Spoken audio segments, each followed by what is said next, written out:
here. We haven't heard much of that concept in Milwaukee. Yet a major discussion is about to begin on changing the Milwaukee Police Department from a reactive department to at least partially a proactive department. A major change in emphasis, attitude, organization, character, and indeed the very culture of the police department. It's not a new concept. It's been tried successfully in other cities. But since it requires major changes in management structure and operating procedures, it sometimes provides more expectations than results. Community-oriented or problem-oriented policing in Milwaukee is the subject of tonight's special program. It's presented with production aid but no editorial control from the Wisconsin Policy Research Institute, founded to promote the even-handed, nonpartisan discussion of public policy issues that affect the people of Milwaukee and Wisconsin. Tonight's topic involves a proposed major change in the Milwaukee Police Department. Joining me in the studio to talk it over is the Mayor of Milwaukee, John Norquist, who recently showed his interest in the concept by attending a national conference on the subject in December at the Kennedy School of Government at Harvard University. The Police Department administration's view will be provided by Deputy Inspector Edward Kondracki. The officers of the department will be represented by Police Union President Bradley Nebraska.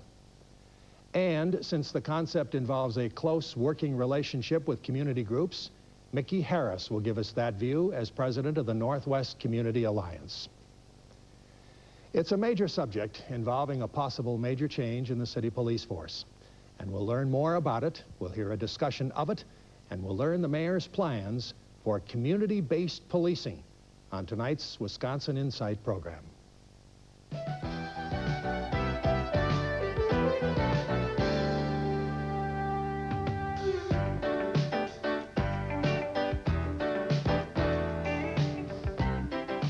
When George Bush took office 6 weeks ago, he said we had to conquer the rough crime of the streets and to seek a new engagement in the lives of others, a new activism, hands-on, involved. Well, since the federal government has less money to send to local communities for any hands-on involvement of almost any kind, George Bush must have been looking for safer neighborhoods without a lot of fresh new money. Well, some top police professionals are saying that means community-based policing. Skeptics say there isn't enough money and officers for departments to do the job now, and any move to community policing will need massive new dollars. What is the concept, community-based policing? Well, we're used to seeing this on television, the thin blue line, the flashing lights, the sirens, the police reacting to a citizen call, reporting an incident, burglary, accident, shooting. The police take charge at the scene, record the information, come to a conclusion on who did what and why, if that is possible. But as criminologist James Wilson points out, if responding to incidents is all that police do, the community problems that cause or explain many of these incidents will continue. Their numbers perhaps increase. So while citizens are entitled to a rapid, effective police response, perhaps they're also entitled to a program such as this, one that will prevent or curtail the calls in the first place. That's the background of problem-oriented policing, a concept developed by University of Wisconsin law professor Herman Goldstein. These file pictures taken in Madison and Milwaukee, where community-oriented policing started in earnest in 1986 in Madison. Police there literally joined the community. They participate in neighborhoods. They shorten the distance between the community and the department, investigate the problems that led to the incidents. Often that means involving other city departments to fix the problems that cause the trouble. And as Wilson puts it, working with the good guys as well as with the bad guys. It's a popular concept, but it's ambiguous as well. Let's see how it works now in Houston, because we'll go there in just a little bit. We'll hear about Milwaukee, Mayor John Norquist's plans for community policing here in a moment. But let's learn more about the concept itself from the former chief of the Newport News, Virginia Police Department, Darrell Stevens. The chief instituted the idea in Newport News. He now works with a group called the Police Executive Research Forum, and he joins us now from Washington. Chief, was the description of community-based policing as being one of proactive rather than reactive, is that accurate? That is an accurate description, John. I like to use the term problem-oriented policing when we talk about this philosophy, but it is essentially a shift from a police agency reacting to incidents to one where the philosophy is that the police department, police officers on the street, investigators, switch their focus to looking at the underlying causes of that create the incident or the crime problem that people look to the police for help for. And yet this takes them off the street, off the reaction part of it, doesn't it? It does to a degree. It calls for police departments to manage their calls for service, manage their time in an improved way, but by taking them and moving them towards solving the problems, what they're able to do is increase their contact with the people in the community, increase their contact with people affected by problems, and in fact have a positive impact on the problems as opposed to just responding to a call, putting a Band-Aid on and going away and probably coming back within the next couple of days. Every department has a community department, a police community relations department. Every department, or many of them, have foot patrols. Is there a difference? There's a big difference. The big difference is that those, you're correct in saying that most large departments have foot patrols or community relations people, but the big difference is that your people that provide the bulk of the service to the community, the police officers on the street riding in a patrol car, the investigators that are assigned to investigate specific types of crimes, are turning their efforts and engaging the community and helping to resolve the problems that they call on them to deal with. About 85% of your budgets for police agencies devoted to personnel, and normally a police department will have 60 to 75% of their personnel in patrol and investigative areas. So you're making a major shift in the way those resources are being utilized. The Milwaukee mayor would like to say something to you. John, go ahead. Yeah, Chief, what has the reaction been from the rank and file with community policing? What's in it for the rank and file police officer, the police officer? I think initially, Mayor, the reaction is one of a great deal of skepticism.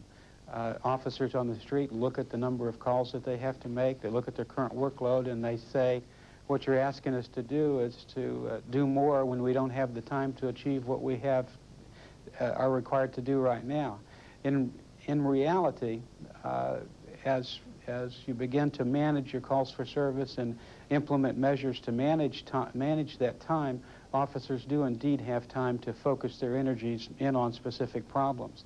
Officers, in my experience, that have worked on problems from the beginning to the end of those problems and develop solutions that are specifically tailored for those problems, come away from that with a much higher degree of satisfaction with police work and what they have achieved as individuals.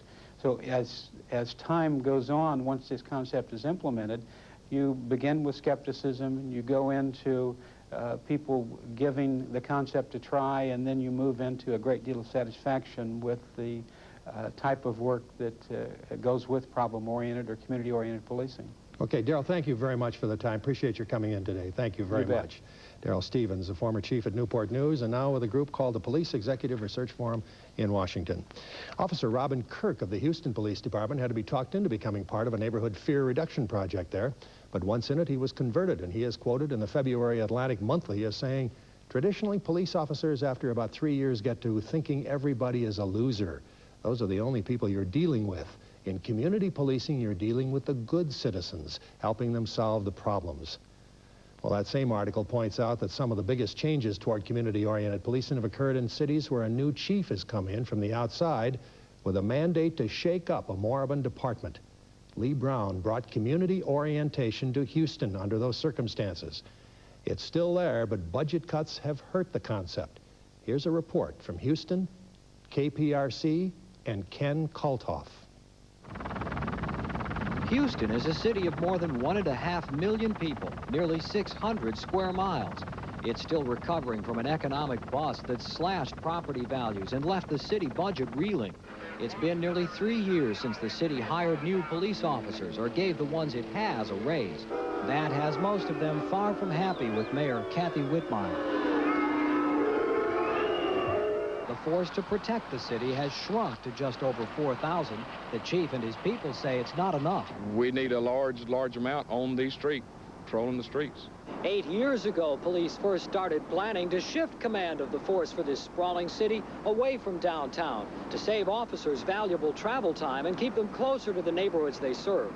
The city is investing in expensive new command stations. It's the base of a shift to what police here call neighborhood-oriented policing. It represents, in our belief, the future of policing in America, if not the free world. Houston already has 7 substations and a dozen neighborhood storefront offices. But this new West Side Command Station has a 100-bed high-tech jail. There are 2 city courtrooms and detective quarters here. West Side officers don't have to drive the dozen miles downtown. We want them to plan with the citizens to solve problems, to improve the quality of life in the neighborhood. Crime prevention. Crime prevention activities, citizens' involvement. The idea is officers spend more time talking to people, more time in their neighborhoods, spotting problems and preventing crime before it happens. It's a great idea. As you well know, though, you need manpower to do those type tasks. On top of the slide in manpower, calls for service are up, crime rates are rising, and Houston is becoming a drug traffic center rivaling Miami. Cops in Houston are sometimes overwhelmed. Just we're outnumbered. We really need help out here. Most officers say manpower problems make neighborhood policing almost impossible. I'm not able to. I'm able to just play catch up. In other words, go make the burglary scene that is already committed. Not be able to patrol your neighborhood and look for that burglar. The chief's not giving up on it. Ideally, we would have a large percentage of time. If we don't have the idea, we'll use a smaller percentage to do the same thing. The city still plans to break ground soon on 3 more of the $20 million command stations. Right now, police have no idea where they'll get money to staff them. The Chamber of Commerce has urged delays. It's very difficult to make a direct correlation between, say, a command station and, say, the crime rate. We believe they will over the long term. The immediate advantage is that the police are there with them, working in a partnership with the community. Houston police have their neighborhood relations success stories. A community partnership won back this park, which was overrun by drug dealers. We say no to drugs! This may very well be symbolic, but we intend to keep this park. It's going to be for the people and not for the drug dealers. But there are still many other parks with problems. Houston's leaders remain convinced neighborhood policing and crime prevention efforts can pay off in the war on crime if they can make more headway in the city's budget war. In Houston, Ken Kaltoff reporting. Is community-based policing coming to Milwaukee? Our discussion on that topic in a moment.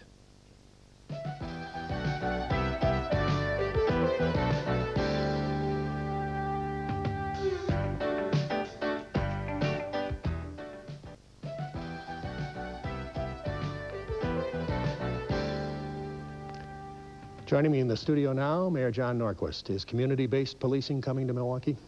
Well, it's already here to some extent.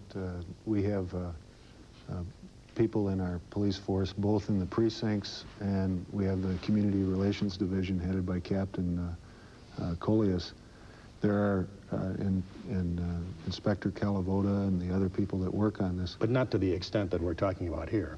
Well, not enough. I don't really want to get so much into comparisons with other cities, but we need to take the community policing philosophy and use it more. I really believe that. I know the chief does. And we need to get everybody behind it and define what works best in Milwaukee. And the first step, I think, which can really help us, is to have a community policing conference later this year, we hope, and involve the union, leadership, people throughout the police department, people from other agencies that are relevant, like the building inspector's office and other agencies in city government, the health department, and then the community groups. And we're going to be hearing later on from one of the people from community groups. Community groups in Milwaukee have fought and fought and fought to get community policing here, and they've done a good job of raising the issue. The police department's responded positively to many of their initiatives. So we're not starting from ground zero, but I think we really need to highlight it more, because until the average person in Milwaukee feels like they're part of this, we really don't have it. Well, my question would be something about budget. My question would be about staffing, but I think I'm going to let our guests bring all of that up, because I'm sure they will. So let's bring in the guests first. The Police Department administration view, of course, will be given to us, as we mentioned at the top, by Deputy Inspector Ed Kondracki, who will join us from the Police Administration Building, where he is. The officers of the department, represented by the union president, Bradley Nebraska, who is joining us for the discussion also. And since we have talked about the community groups, this is Mickey Harris, president of the Northwest Community Alliance. And Brad Nebraska, I think the union is probably very critical to this whole concept. What is your immediate reaction to this? Well, John, we've got a great many reservations at this time relative to community-based policing. As you know, under the late police chief Harold A. Breyer, his force, he made it a must that every individual officer was a community relations specialist. Over the last 3 years, we have somehow very slowly moved away from that concept.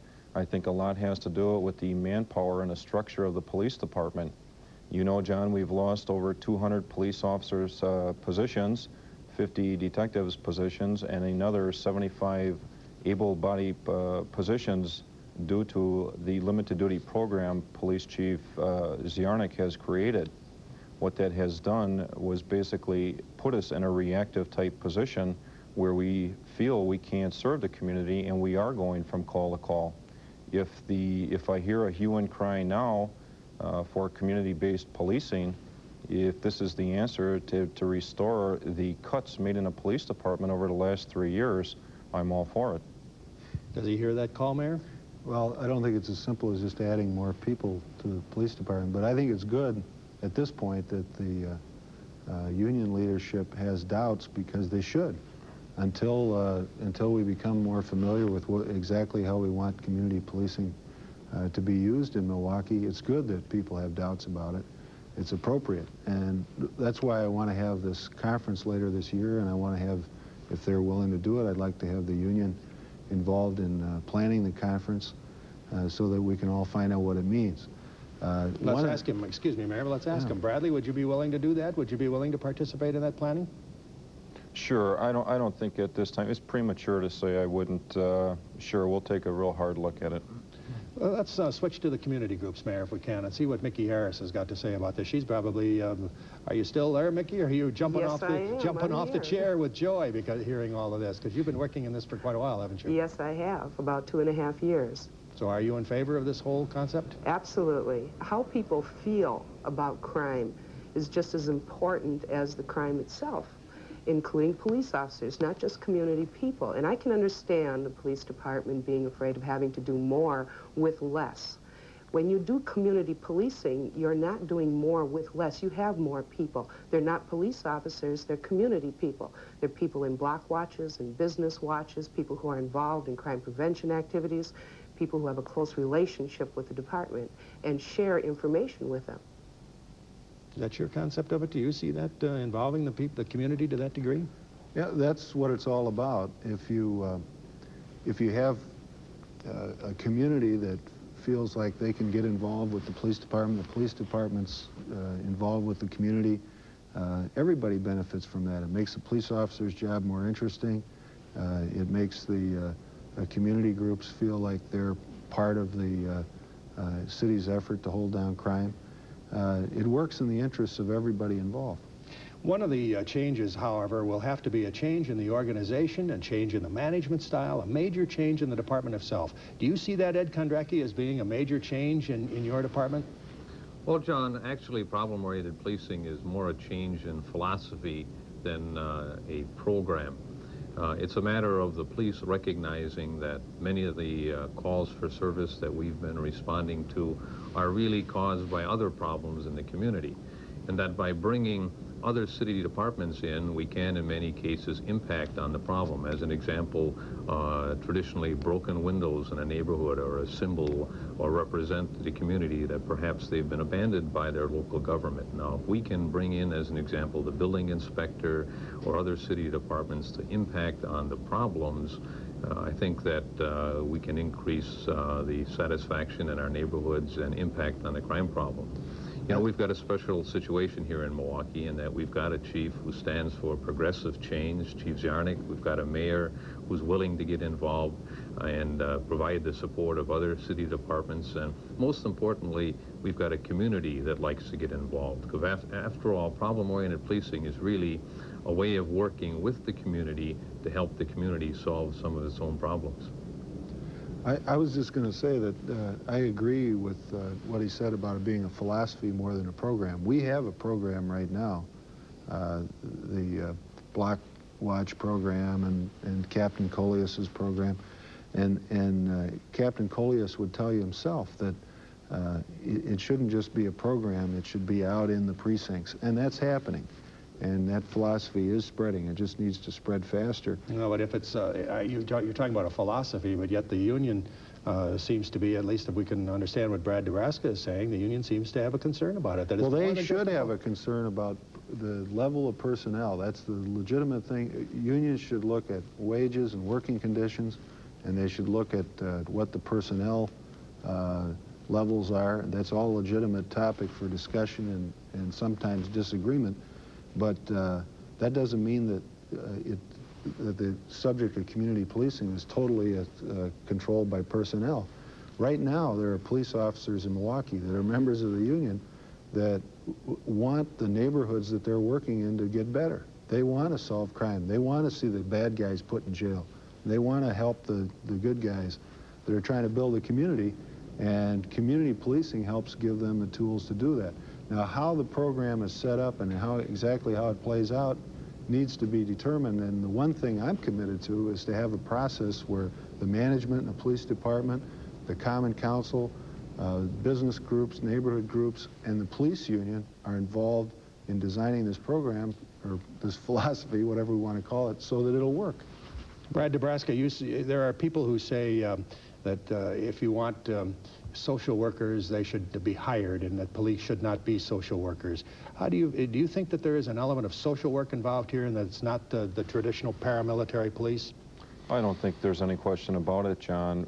Anytime you stray away from catching a crook, so to speak, you undertake some other aspect of police work.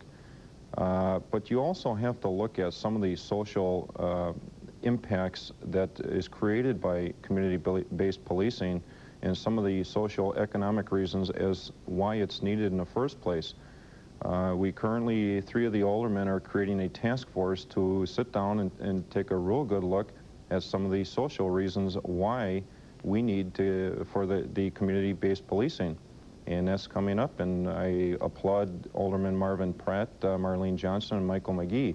I think once we start looking at the underlying reasons as to why the crime rates have skyrocketed over the last 2 years in conjunction with the reduction in manpower, we will get a better grasp on the entire situation. Inspector Kondracki, do you agree with that? Well, John, in the last decade, we've come to realize that random patrol, rapid responses, and in some cases investigative efforts haven't been yielding the kind of results that we'd like. Dr. Larry Sherman of the Crime Control Institute in Washington, as example, did a study in Minneapolis which revealed that 10% of the addresses in that city were resulting in 60% of the officers' response to calls for service. Now, problem-oriented policing would dictate that we examine what's occurring at those 10% of locations so that we might not waste our police resources in continually responding. We know, as an example, that more than 50% of a patrol officer's time is spent in doing things other than enforcing the law. And we ought to home in on that opportunity to recognize, identify the problems in the community, and if it requires the work of other city departments, as an example, the health department or the building inspector or sanitation or lighting, what have you, we ought to be bringing in those services so that we can impact on the actual problem instead of simply treating the symptom. And it would seem that this type of approach really enhances the police officer's job because it expands his latitude in making decisions and impacting on real problems. All right, you know, one of the things that the mayor brought up was that he was going to call a special conference, and he suggested, I guess I'm quoting you right, that the community people ought to be involved. Mickey Harris, would you be involved? Would you like to be involved in such a conference? Absolutely. Sure, I've been involved in that kind of concept already. The Alliance here is a member of the Citywide Anti-Crime Coalition, as are many of the community-based organizations that have crime prevention programs here. What's interesting to me is that police officers who've been crime prevention trained, as I have been crime prevention trained at the Milwaukee Police Academy, are the best advocates for community policing that we have. If they go in there not sold on the idea, they come out sold on the idea. And I'd like to see somebody try and change their minds. Once they see how it works, they don't want to do it any other kind of way. Okay, Mickey, thank you very much. Thanks for your participation today. Ed Kondracki, thank you, and Brad Nebraska, thank you. And Mayor, a last word here now. You're going to call this conference and you're going to get this underway. And are you convinced that this community-based policing is coming to Milwaukee? Well, it's already starting to get involved here now. And it is, and I really believe it's a good concept, and I look forward to seeing it implemented in Milwaukee. So when are you going to call the conference? Well, we hope to arrange it before the end of the year. We want to set it up properly and have the right people come in here, and the point of it is to get all of the parties in this more and more comfortable with it. And then we can go on into the 90s and really set it up right in Milwaukee. Okay, Mayor, thanks a lot. Appreciate your participation. We'll have a final word in a moment on Wisconsin Insights. On Wisconsin Insights tonight, we've looked at a public policy topic that will be talked about for months to come, the idea of community-based policing for the Milwaukee Police Department. We've tried to present both sides of the issue so that you can decide your position on it. Wisconsin Insights, part of a series presented with production help but no editorial control by the Wisconsin Policy Research Institute, a state group founded to promote the even-handed, nonpartisan discussion of issues that affect the lives of people in Milwaukee and Wisconsin. I'm John McCullough. Thank you and good night.